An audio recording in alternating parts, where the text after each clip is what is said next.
তোমরা এখন বলবে কি ব্যাপার ভাই, সবকটা হাগলু তো নিচে নেমে গেল, তুমি ওপরে নেমে কি করছো? আরে ভাই, আজকে সবকটা হাগলু টুনটুনি আমি এই ওপর থেকেই ফাটিয়ে দেবো। তোমরা দেখতে লাগো ভাই, একটা লঙ্গার লাগবে, একে পেয়ে গেছি।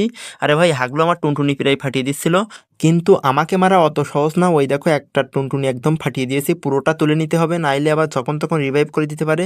ওই দেখো, এক হাগলু রিভাইভ পেয়ে নামে। দাঁড়া হাগলু, তোরে এক গুলি লাগলেই তুই নক হয়ে যাবি ভাই, লাগে না কেন? ফাইনালি ভাই ডাউন হয়েছে, খুব কষ্ট করে একটা হেড মারছি। এই দেখো, দুই হাগলু ফাইট করে, একটা কিল চুরি করে নিয়েছি ভাই, পুরোটা তুলে নিতে হবে, নাই আবার ফায়ার করছে একটু, তখন তখন কিল চুরি করে নেবে। এই হাগলু ফাইট করছিল না। দাঁড়া হাগলু, পুরো টিম ওয়াইপ আউট ভাই, একটু ইমোট খা আমার কাছে। কিন্তু 1 সেকেন্ড, একটা হাগলু রিভাইভ দিতে আসলো না। হাগলু, তুই রিভাইভ দিয়ে কই যাবি? কিন্তু হাগলু, তুমি তুমি এখনো ভিডিওতে লাইক করোনি কেন? ভিডিওটা লাইক করো। ওদিকে হাগলু নক হয়ে গেছে। হাগলু দিমিত্রি ফাটিয়ে এসকে হাগলু টুনটুনি বরাবর AK-47 দিয়ে আঘাত করবা। আর তোমরা তোমাদের গেমের লেভেলটা জানিয়ে দিও, আমি দেখতে চাই।